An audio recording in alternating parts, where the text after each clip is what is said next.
certain things to be quote unquote critical infrastructures, like the electric grid, water grid, sewer, et cetera, et cetera. They don't explicitly say this, but does it say, a local telco decides to use a meter that's based off of GSM? Because of that, by proxy, does that mean that, AT&T or what have you is now, that network in that city from AT&T, is that considered to be critical infrastructure and falls under the same, extra protections that the Department of Homeland Security may offer to other critical pieces of infrastructure? Here's a couple more implications. If we're going to do this, if this is actually going to happen, and they're going to make the utility companies are going to make a massive infrastructure change and roll these meters out, there needs to be a couple of sanity checks first. Like in the first case, we need to make sure that the meters actually work properly. California, PG&E tried to roll smart meters out and had a heck of a time with it when they realized that the meters were not billing correctly. Folks were getting bills for service utilization that were 2 and 3 times what they were normally using. And it's just these basic fundamental things that you need to make sure actually work before you go out and roll these out to a city. There's also privacy issues as well. Appliance control, electrical surveillance. The appliance control, if you opt into the service that the utility companies offer, where they may adjust your appliances for you depending on the amount of utilization on the grid, things like that. There's a lot of security that goes into preventing somebody from actually tampering with the meter. There's accelerometers in them and tilt sensors and things like that to detect if somebody's trying to remove the meter, and a bunch of security that prevents the average consumer from trying to tamper with them in any way. But there's really not a whole lot of set policies in place on preventing maybe the electric company from doing things that maybe you perhaps don't want them to with your appliances and their and their policies like that. There's really no, it's the security is one way, but it's definitely not the other way. There's no real policy in place on what could the electric company do with my washing machine. Could they just shut my AC off because, when it's 100 degrees outside, just because they're having peak demand at that time? Things like that. You can also, you can monitor appliances and based off of utilization trends and things like that, you can the utility companies can get a good idea of when when you're turning your washing machine on, or when you're using your electric oven and things like that. And I guess if you're one that's trying to live in a world of complete secrecy and anonymity, you may have a problem with that. But it's probably something that not a whole lot of people will think about. Your TV companies monitor your TV channel trends, and and the police departments watch things like the sewers and to see if perhaps drugs are being flushed down to try and sniff out drug houses and things like that. There's all these little things that are done transparently by the government or by companies in the background that, I guess, depending on who you are, is whether or not you may actually care. So, with that in mind, who really ultimately benefits from these new implementations? And your first answer may be utilities. Well, no, seriously, utilities. The really upfront, they have cost savings. We discussed that previously. They've got enhanced ability to monitor and control demand, fluctuate pricing, all sorts of benefits. Plus, on top of that, due to the American Reinvestment and Recovery Act, the government is actually giving them money for certain implementations, just as a provision of that. They do have some provisions in that act to require security to be in place, but it's not entirely clear what those provisions might actually be. And in some cases where the utilities have botched an implementation of smart meters, they are under no illusions that they can't just pass the costs on to consumers. So now on the other side, the poor consumer. Well, if you think about it, really your utilities are a lot like gas. Let's say you commute. You really can't avoid not buying gas. It's a pretty inelastic demand. Much the same as if your favorite TV show comes on 7, at 7, you can opt not to watch it, but ultimately you're going to be employing some sort of device that consumes power, whether you record it, watch your TV. I'm not going to do my dishes at 3 in the morning. I'm not going to I'm not going to start vacuuming the floors at all hours of the night. Realistically, the consumer's not really going to change their habits just because they have fluctuating demand and prices like that. So really, ultimately, the consumer's probably going to get more benefit from actually having power-saving and power-conscious devices. So let's say a Zigbee-aware fridge. If anyone ever saw LG's $10,000 smart tablet fridge that really was not very well selling a few years ago, picture of a version of that actually works. And let's say when your fridge has fewer groceries in it, it backs off on the cooling. Or let's say you can have something that just is ultimately a little more power thrifty.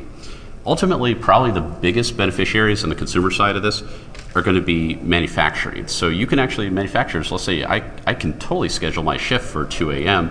where there are lower rates for process runs. So absolutely, I can see some consumer benefit in that particular area. So really, where is this going? And unfortunately, like it or not, this is coming. This is where the smart grid is going. More and more implementations are being rolled out. And the good news is it's a replacement of some aging infrastructure. And I won't really comment, as again, I'm not a SCADA expert, but as people have seen with things like a lot of the Link auto run things, that there are attacks out there that target SCADA systems specifically. So if this is part of a rollout of a more enhanced and hopefully more well thought out infrastructure in terms of security, it's probably going to ultimately be a positive thing. However, we do need a standard. A lot of these systems do use TCP/IP as their backbone, but as far as what messages they send, how they send them, and the rate at which they send them, etc., are still very proprietary and vendor specific. However, there are 2 standards out there that are being championed by a few vendors. ANSI 12.19, which is the idea for the data that's sent by a metering system, and 12.22, which is actually the protocol for how that said data is actually transmitted over the wire, and usually over TCP/IP. I believe there might actually be an IETF draft for that out there somewhere. So finally, and really everyone kind of plays a role in how these systems are coming to you. So utilities, they really have a responsibility to deploy securely and responsibly. Whether they will or not probably remains to be seen. The government really needs to, since if they say it's critical infrastructure and they're really clamping down on this, they really need to continue to regulate this somewhat, modestly, not overtly, but they really need to keep an eye out to make sure that utilities don't practice price gouging or any sort of really counterproductive things. I mean, again, it's going to be some form of capitalism, but since the system is not like, this isn't a paintball arena. This is something which I need electricity, I need clean water, I need gas or whatnot. This is something you need to look at. And as the consumer, you really need to advocate, whether with your vote or just by raising awareness, just by learning more, by attending talks such as these, to basically find out how these systems are being deployed and really what's going on in your specific municipality. So it's kind of some of our to-dos. As far as actual testing, it was kind of a paltry thing, just because with a lot of these utilities are very, very shy at gaining approval. Obviously, we could go ahead and at least gain a little more insight just by, FCC be damned, try a few things. But really, ultimately, you really want to construct a legitimate, repeatable test environment. We'd really like that, to be able to say, okay, let's basically have something that's a little more empirical and a little less chaotic to actually determine how things tick and to sort of benefit and to kind of break down things. And ultimately, a true examination of the smart meter network from a pen test standpoint. I mean, it's TCP/IP. Once you're able to legitimately get on the network, a lot of those concepts that you're used to are going to be in play again. So, really from that, questions? What makes you say the demand time being loud people can hear? What makes you say the demand is so inelastic? For instance, I live with a bunch of idiots, and there's a hot tub on 104 for 2 weeks, and if they could see a little meter that said, oh, you're being billed X amount, and it'd be $350 a month, perhaps they would adjust their behavior. or people who will consistently incandescent bulbs, I don't know why, and then run the AC all the time for that. It seems like some lifestyle changes are not that possible to imagine. I think, I mean, from an overall, from a human behavioral standpoint, I can absolutely see changes in demand. But as far as just because someone says, well, your kilowatt hour price is 2 cents higher, I don't necessarily know if that specific is going to get you to change your behavior. I think when it comes to say, okay, guys, we just used $400 worth of heating this last month, the bottom line, the dollar signs will probably get people to change their costs as opposed to the ability to see your demand in more micro time slices. One particularly large elastic demand that isn't really common in the market yet, but I expect will be, is electric vehicles. I own one, and I charge it at night. I pay a lower rate, that's why I charge it at night.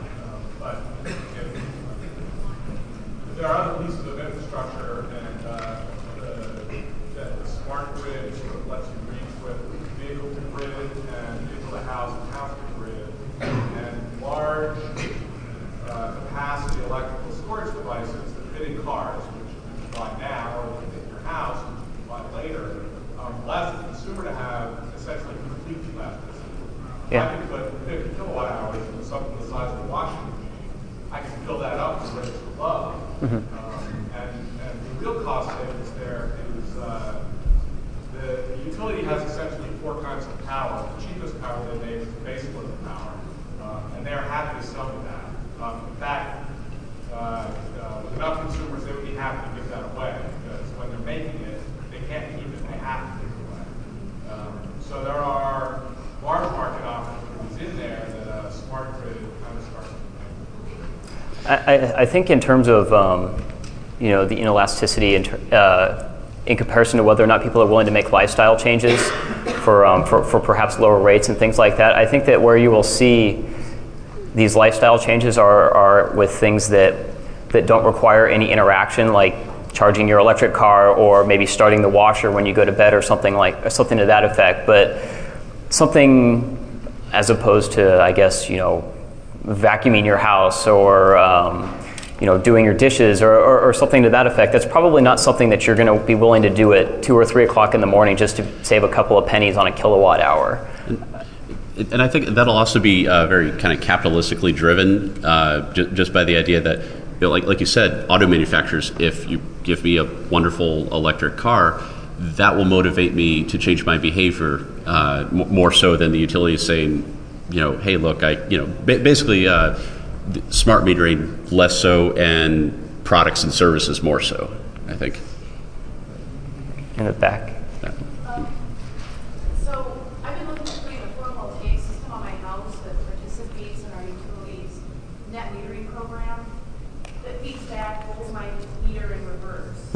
But it's an N-phase microinverter with an EMI system that's based on UNITs.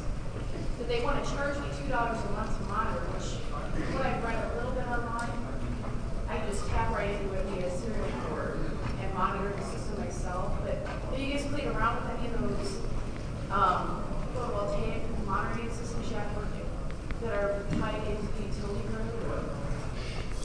Not as much. I mean, I know that was definitely something we came across when kind of during the preparation, but I think for the most part, that would lead more towards definitely from a hardware perspective. And admittedly, we are definitely a little hardware light from specifics. I know the presentation, the IO Active presentation last year was actually pretty rock solid in terms of kind of basically a little under the hood as far as some of those particular types of devices. And I think, I mean, it definitely interesting, but definitely something that was a little out of our purview for this talk.